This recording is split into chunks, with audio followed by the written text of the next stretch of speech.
Holmes and I put on our dress clothes so that we might appear to be two theater-goers homeward bound. In Oxford Street we picked up a hansom and drove to an address in Hampstead. Here we paid off our cab, and with our greatcoats buttoned up, for it was bitterly cold, and the wind seemed to blow through us, we walked along the edge of the heath. "It's a business that needs delicate treatment," said Holmes. "These documents are contained in a safe in the fellow's study, and the study is the anteroom of his bedchamber. On the other hand, like all these stout little men who do themselves well, he is a plethoric sleeper. Agatha, that's my fiancée, says it is a joke in the servants' hall that it's impossible to wake the master. He has a secretary who is devoted to his interests and never budges from the study all day. That's why we are going at night. Then he has a beast of a dog which roams the garden. I met Ethica late the last 2 evenings, and she locks the brood up so as to give me a clear run. This is the house, the big one, in its own grounds. Through the gate, now to the right among the laurels. We might put on our masks here, I think. You see, there is not a glimmer of light in any of the windows, and everything is working splendidly." With our black silk face coverings, which turned us into two of the most truculent figures in London, we stole up to the silent, gloomy house.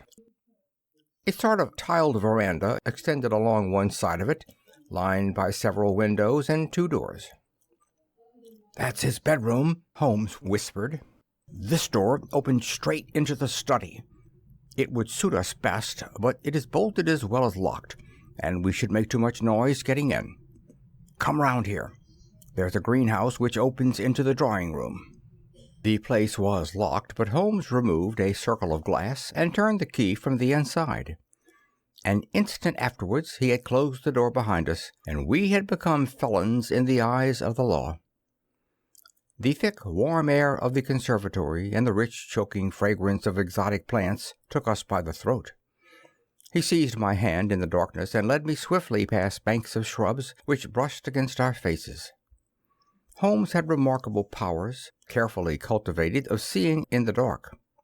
Still holding my hand in one of his, he opened a door, and I was vaguely conscious that we had entered a large room in which a cigar had been smoked not long before. He felt his way among the furniture, opened another door, and closed it behind us. Putting out my hand, I felt several coats hanging from the wall, and I understood that I was in a passage. We passed along it, and Holmes very gently opened a door upon the right-hand side. Something rushed out at us, and my heart sprang into my mouth, but I could have laughed when I realized that it was the cat. A fire was burning in this new room, and again the air was heavy with tobacco smoke. Holmes entered on tiptoe, waited for me to follow, and then very gently closed the door. We were in Milverton's study, and a portière at the farther side showed the entrance to his bedroom. It was a good fire, and the room was illuminated by it. Near the door I saw the gleam of an electric switch, but it was unnecessary, even if it had been safe, to turn it on. At one side of the fireplace was a heavy curtain which covered the bay window we had seen from outside. On the other side was the door which communicated with the veranda. A desk stood in the center, with a turning chair of shining red leather. Opposite was a large bookcase with a marble bust of Athene on the top. In the corner between the bookcase and the wall there stood a tall green safe, the firelight flashing back from the polished brass knobs upon its face. Holmes stole across and looked at it. Then he crept to the door of the bedroom and stood with slanting head listening intently. No sound came from within. Meanwhile it had struck me that it would be wise to secure our retreat through the outer door, so I examined it. To my amazement it was neither locked nor bolted. I touched Holmes on the arm, and he turned his masked face in that direction. I saw him start, and he was evidently as surprised as I. "I don't like it," he whispered, putting his lips to my very ear. "I can't quite make it out. Anyhow, we have no time to lose." "Can I do anything?" "Yes, stand by the door. If you hear anyone come, bolt it on the inside, and we can get away as we came. If they come the other way, we can get out through the door if our job is done, or hide behind these window curtains if it is not. Do you understand?" I nodded and stood by the door. My first feeling of fear had passed away, and I thrilled now with a keener zest than I had ever enjoyed when we were the defenders of the law instead of its defiers. The high object of our mission, the consciousness that it was unselfish and chivalrous, the villainous character of our opponent, all added to the sporting interest of the adventure. Far from feeling guilty, I rejoiced and exulted in our dangers. With a glow of admiration, I watched Holmes unrolling his case of instruments and choosing his tool with the calm, scientific accuracy of a surgeon who performs a delicate operation. I knew that the opening of safes was a particular hobby with him, and I understood the joy which it gave him to be confronted with this green and gold monster, the dragon which held in its maw the reputations of many fair ladies. Turning up the cuffs of his dress coat, he had placed his overcoat on a chair. Holmes laid out 2 drills, a jemmy, and several skeleton keys. I stood at the center door with my eyes glancing at each of the others, ready for any emergency, though indeed my plans were somewhat vague as to what I should do if we were interrupted. For half an hour Holmes worked with concentrated energy, laying down one tool, picking up another, handling each with the strength and delicacy of the trained mechanic. Finally I heard a click. The broad green door swung open, and inside I had a glimpse of a number of paper packets, each tied, sealed, and inscribed. Holmes picked one out, but it was as hard to read by the flickering fire, and he drew out his little dark lantern, for it was too dangerous with Milverton in the next room to switch on the electric light. Suddenly I saw him halt, listen intently, and then in an instant he had swung the door of the safe to, picked up his coat, stuffed his tools into the pockets, and darted behind the window curtain, motioning me to do the same. It was only when I joined him there that I heard what had alarmed his quicker senses. There was a noise somewhere within the house. A door slammed in the distance. Then a confused, dull murmur broke itself into the measured thud of heavy footsteps rapidly approaching. They were in the passage outside the room. They paused at the door. The door opened. There was a sharp snick as the electric light was turned on. The door closed once more, and the pungent reek of a strong cigar was borne to our nostrils. Then the footsteps continued backward and forward, within a few yards of us. Finally there was a creak from a chair, and the footsteps ceased. Then a key clicked in a lock, and I heard the rustle of papers. So far I had not dared to look out, but now I gently parted the division of the curtains in front of me and peeped through. From the pressure of Holmes's shoulder against mine, I knew that he was sharing my observations. Right in front of us, and almost within our reach, was the broad, rounded back of Milverton. It was evident that we had entirely miscalculated his movements, that he had never been to his bedroom, but that he had been sitting up in some smoking or billiard room in the farther wing of the house, the windows of which we had not seen. His broad, grizzled head, with its shining patch of baldness, was in the immediate foreground of our vision. He was leaning far back in the red leather chair, his legs outstretched, his long black cigar projecting at an angle from his mouth. He wore a semi-military smoking jacket, claret-colored, with a black velvet collar. In his hand he held a long legal document which he was reading in an indolent fashion, blowing rings of tobacco smoke from his lips as he did so. There was no promise of a speedy departure in his composed bearing and his comfortable attitude. I felt Holmes's hand steal into mine and give me a reassuring shake, as if to say that the situation was within his powers, and that he was easy in his mind. I was not sure whether he had seen what was only too obvious from our position, that the door of the safe was imperfectly closed, and that Milverton might at any moment observe it. In my own mind I had determined that if I were sure, from the rigidity of his gaze, that it had caught his eye, I would at once spring out, throw my great coat over his head, pinion him, and leave the rest to Holmes. But Milverton never looked up. He was languidly interested by the papers in his hand, and page after page was turned as he followed the argument of the lawyer. At least, I thought, when he has finished the document and the cigar, he will go to his room. But before he had reached the end of either, there came a remarkable development which turned our thoughts into quite another channel. Several times I had observed that Milverton looked at his watch, and once he had risen and sat down again with a gesture of impatience.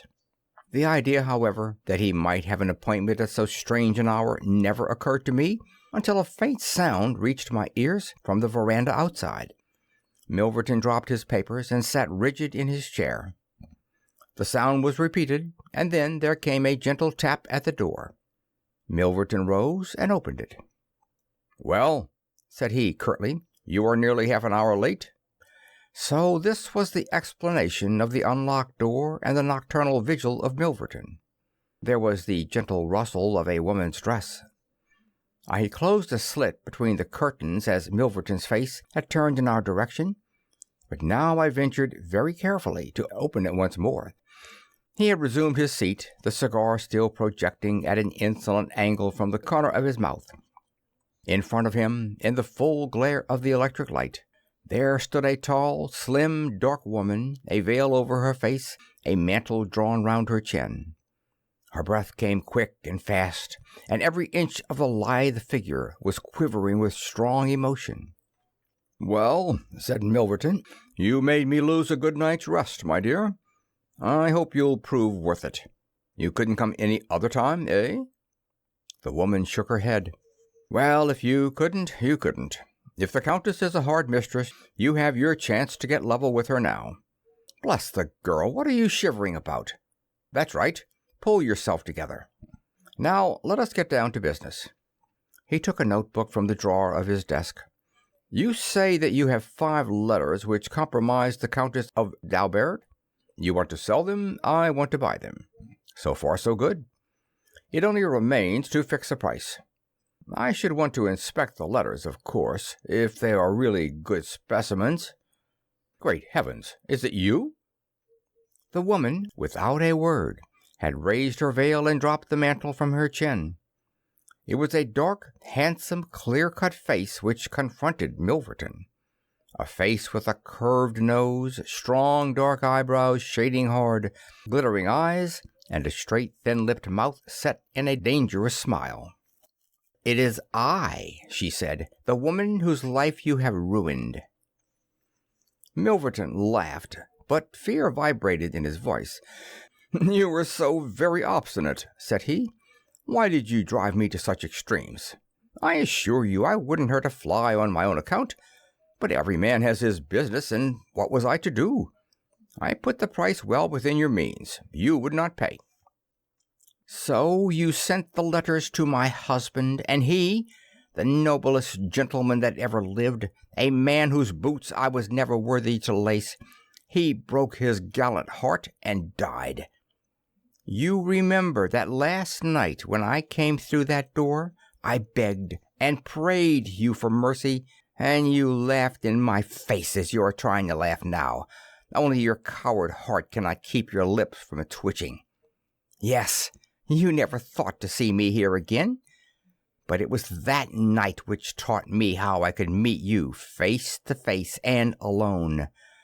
Well, Charles Milverton, what have you to say?" "Don't imagine that you can bully me," said he, rising to his feet. "I have only to raise my voice and I could call my servants and have you arrested. But I will make allowance for your natural anger. Leave the room at once as you came, and I will say no more." The woman stood with her hand buried in her bosom, and the same deadly smile on her thin lips. "You will ruin no more lives as you have ruined mine. You will wring no more hearts as you wrung mine. I will free the world of a poisonous thing. Take that, you hound, and that, and that, and that." She had drawn a little gleaming revolver and emptied barrel after barrel into Milverton's body, the muzzle within 2 feet of his shirt front. He shrank away and then fell forward upon the table, coughing furiously and clawing among the papers. Then he staggered to his feet, received another shot, and rolled upon the floor. "You've done me!" he cried, and lay still. The woman looked at him intently and ground her heel into his upturned face. She looked again, but there was no sound or movement. I heard a sharp rustle. The night air blew into the heated room, and the avenger was gone. No interference upon our part could have saved the man from his fate. But as the woman poured bullet after bullet into Milverton's shrinking body, I was about to spring out when I felt Holmes's cold, strong grasp upon my wrist. I understood the whole argument of that firm, restraining grip, that it was no affair of ours, that justice had overtaken a villain, that we had our own duties and our own objects which were not to be lost sight of. But hardly had the woman rushed from the room when Holmes, with swift, silent steps, was over at the other door. He turned the key in the lock. At the same instant we heard voices in the house and the sound of hurrying feet. The revolver shots had roused the household. With perfect coolness, Holmes slipped across to the safe, filled his two arms with bundles of letters, and poured them all into the fire. Again and again he did it, until the safe was empty. Someone turned the handle and beat upon the outside of the door. Holmes looked swiftly round. The letter which had been the messenger of death for Milverton lay, all mottled with his blood, upon the table. Holmes tossed it among the blazing papers. Then he drew the key from the outer door, passed through after me, and locked it on the outside. "This way, Watson," said he. "We can scale the garden wall in this direction." I could not have believed that an alarm could have spread so swiftly. Looking back, the huge house was one blaze of light. The front door was open, and figures were rushing down the drive. The whole garden was alive with people, and one fellow raised a view halloa as we emerged from the veranda and followed hard at our heels. Holmes seemed to know the grounds perfectly, and he threaded his way swiftly among the plantation of small trees. I close at his heels, and our foremost pursuer panting behind us. It was a 6-foot wall which barred our path, but he sprang to the top and over. As I did the same, I felt the hand of the man behind me grab at my ankle, but I kicked myself free and scrambled over a grass-strewn coping. I fell upon my face among some bushes, but Holmes had me on my feet in an instant, and together we dashed away across the huge expanse of Hampstead Heath. We had run 2 miles, I suppose, before Holmes at last halted and listened intently. All was absolute silence behind us. We had shaken off our pursuers and were safe. We had breakfasted and were smoking our morning pipe on the day after the remarkable experience which I have recorded, when Mr. Lestrade of Scotland Yard, very solemn and impressive, was ushered into our modest sitting-room. "Good morning, Mr. Holmes," said he. "Good morning. May I ask if you are very busy just now?" "Not too busy to listen to you." "I thought that perhaps, if you had nothing particular on hand, you might care to assist us in a most remarkable case which occurred only last night at Hampstead." "Dear me," said Holmes. "What was that?" "A murder. A most dramatic and remarkable murder. I know how keen you are upon these things, and I would take it as a great favor if you would step down to Appledore Towers and give us the benefit of your advice. It is no ordinary crime. We have had our eye upon this Mr. Milverton for some time, and between ourselves, he was a bit of a villain. He is known to have held papers which he used for blackmailing purposes. These papers have all been burned by the murderers. No article of value was taken, as it is probable that the criminals were men of good position, whose sole object was to prevent social exposure." "Criminals?" said Holmes. "Plural?" "Yes, there were 2 of them. They were as nearly as possible captured red-handed. We have their footmarks, we have their description. It's 10 to 1 that we trace them. The first fellow was a bit too active, but the second was caught by the under-gardener and only got away after a struggle. He was a middle-sized, strongly built man, square jaw, thick neck, moustache, a mask over his eyes." "That's rather vague," said Sherlock Holmes. "Why, it might be a description of Watson." "It's true," said the inspector with amusement. "It might be a description of Watson." "Well, I'm afraid I can't help you, Lestrade," said Holmes. "The fact is that I knew this fellow Milverton, that I considered him one of the most dangerous men in London, and that I think there are certain crimes which the law cannot touch, and which therefore to some extent justify private revenge. No, it's no use arguing. I've made up my mind. My sympathies are with the criminals rather than with the victim, and I will not handle this case." Holmes had not said one word to me about the tragedy we had witnessed, but I observed all the morning that he was in his most thoughtful mood, and he gave me the impression from his vacant eyes and his abstracted manner of a man who is striving to recall something to his memory. We were in the middle of our lunch when he suddenly sprang to his feet. "By Jove, Watson, I've got it!" he cried. "Take your hat. Come with me." He turned at his top speed down Baker Street and along Oxford Street until we had almost reached Regent Circus. Here on the left hand there stands a shop window filled with photographs of the celebrities and beauties of the day. Holmes's eyes fixed themselves upon one of them, and following his gaze, I saw the picture of a regal and stately lady in court dress, with a high diamond tiara upon her noble head.